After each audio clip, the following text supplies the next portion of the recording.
Bir gününün arkaları bir saylanı, anlattı bir şimdi paylanı.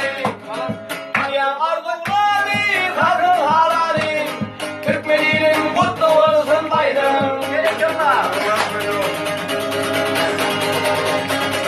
Kendinin buysunsun şöhretin şanım, başımın derdisin çiğirdi canım.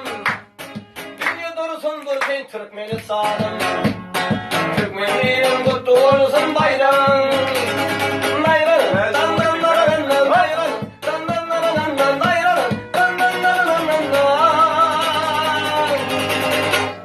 Türkmenciliğin ardı birdir amanır, Yedi vatan ardurunun zamanır.